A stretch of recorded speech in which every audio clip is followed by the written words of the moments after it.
नमस्ते दर्शकों, आप सबका स्वागत श्री गुरुपथ चैनल पे। आप सभी ने मेरे पहले वीडियो को बहुत सराहा, धन्यवाद। किसी ने अभी तक नहीं देखा है तो कृपया इसे देखिए, लिंक डिस्क्रिप्शन बॉक्स में रखी है। आज हम साई चरित्र में वर्णित साईं बाबा की प्रथम लीला देखते हैं। इस वीडियो को अंत तक जरूर देखना, क्योंकि अंत में इस लीला का अर्थ समझाया है। चलो सुनाते हैं। साई चरित्र के लेखक गोविंद दाभोलकर ने बताई ये कहानी उन्हीं के शब्दों में। सन 1910 में मैं एक दिन प्रातःकाल श्री साईं बाबा के दर्शनार्थ मस्जिद में गया। वहां का विचित्र दृश्य देख मेरे आश्चर्य का ठिकाना न रहा कि साईं बाबा मुंह हाथ धोले के पश्चात चक्की पीसने की तैयारी करने लगे। उन्होंने फर्श पर एक टाट का टुकड़ा बिछा उस पर हाथ से पीसने वाली चक्की रखी। वे कुछ गेहूं सूप में निकाल लाए, उन्हें पीसना आरंभ कर दिया। मैं सोचने लगा कि बाबा को चक्की पीसने से क्या लाभ है। उनके पास तो कोई है भी नहीं और वे अपना निर्वाह भी भिक्षावृत्ति द्वारा ही करते हैं।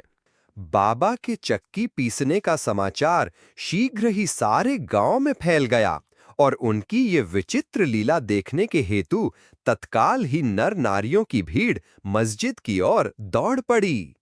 उनमें से 4 निडर स्त्रियां भीड़ को चीरती हुई ऊपर आई और बाबा को बलपूर्वक वहां से हटाकर उनके हाथ से चक्की का खूंटा छीनकर तथा उनकी लीलाओं का गायन करते हुए उन्होंने गेहूं पीसना प्रारंभ कर दिया। पहले तो बाबा क्रोधित हुए, परंतु फिर उनका भक्ति भाव देखकर वो शांत होकर मुस्कुराने लगे। पीसते पीसते उन स्त्रियों के मन में ऐसा विचार आया कि बाबा के न तो घर द्वार है और न इनके कोई बाल बच्चे हैं तथा न कोई देखरेख करने वाला ही है। वे स्वयं भिक्षावृत्ति द्वारा ही अपना निर्वाह करते हैं, अतः उन्हें भोजनादि के लिए आटे की आवश्यकता ही क्या है। बाबा तो परम दयालु हैं, हो सकता है कि ये आटा वे हम सब लोगों में ही वितरण कर दें। इन्हीं विचारों में मग्न रहकर गीत गाते गाते ही उन्होंने सारा आटा पीस डाला। तब उन्होंने चक्की को हटाकर आटे को 4 समान भागों में विभक्त कर लिया और अपना अपना भाग लेकर वहां से जाने को उद्यत हुई। अभी तक शांत मुद्रा में निमग्न बाबा तत्क्षण ही क्रोधित हो उठे और उन्हें अपशब्द कहने लगे। स्त्रियों, क्या तुम पागल हो गई हो? तुम किसके बाप का माल हड़प कर ले जा रही हो? अच्छा, अब एक कार्य करो कि इस आटे को ले जाकर गांव की सीमा पर ऐसे बिखेर आओ। मैंने शिरडी वासियों से प्रश्न किया कि जो कुछ बाबा ने अभी किया है उसका यथार्थ में क्या तात्पर्य है। उन्होंने मुझे बतलाया कि गांव में विषूचिका या कॉलेरा का जोरों से प्रकोप है और उसके निवारणार्थ ही बाबा का यह उपचार है। अभी जो कुछ आपने पीसते देखा था वो गेहूं नहीं, विषूचिका थी, जो पीसकर नष्ट भ्रष्ट कर दी गई है। इस घटना के पश्चात सचमुच विषूचिका की संक्रामकता शांत हो गई और ग्रामवासी सुखी हो गए। सभी गांव वालों ने बाबा को धन्यवाद दिया और उनका अभिनंदन किया। यह जानकर मेरी प्रसन्नता का पारावार न रहा। मेरा कौतूहल जागृत हो गया। मैं स्वयं से प्रश्न करने लगा कि आटे और विषूचिका या कॉलेरा रोग का भौतिक तथा पारस्परिक क्या संबंध है, इसका सूत्र कैसे ज्ञात हो?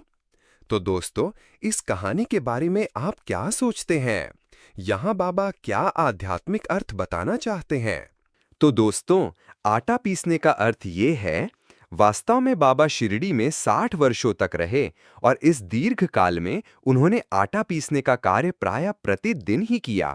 पीसने का अभिप्राय गेहूं से नहीं, अपितु भक्तों के पापों, दुर्भाग्यों, मानसिक तथा शारीरिक तापों से था। उनकी चक्की के 2 पाटों में ऊपर का पाट भक्ति तथा नीचे का कर्म था।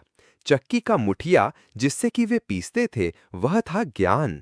बाबा का दृढ़ विश्वास था कि जब तक मनुष्य के हृदय से प्रवृत्तियां, आसक्ति, घृणा तथा अहंकार नष्ट नहीं हो जाते, तब तक ज्ञान तथा आत्मानुभूति संभव नहीं है। यहाँ कोई अंधभक्ति की बात नहीं हो रही है। कोई भी बीमारी से लड़ने वैद्य और औषधीय उपचार कराने चाहिए। बाबा तो अंश अवतार और नाथ योगी थे। वो चाहते तो संकल्प से ही बीमारी हटा देते, लेकिन उन्हें अपने आचरण से ये दिखाना था कि भक्ति और कर्म योग्य ज्ञान के साथ महत्वपूर्ण है। आपको क्या लगता है? नीचे कमेंट में जरूर बताना। यहाँ कोई अंधभक्ति की बात नहीं हो रही है। कोई भी बीमारी से लड़ने वैद्य और औषधि उपचार कराने चाहिए। बाबा तो अंश अवतार और नाथ योगी थे। वो चाहते तो संकल्प से ही बीमारी हटा देते, लेकिन उन्हें अपने आचरण से ये दिखाना था कि भक्ति और कर्म उचित ज्ञान के साथ महत्वपूर्ण है।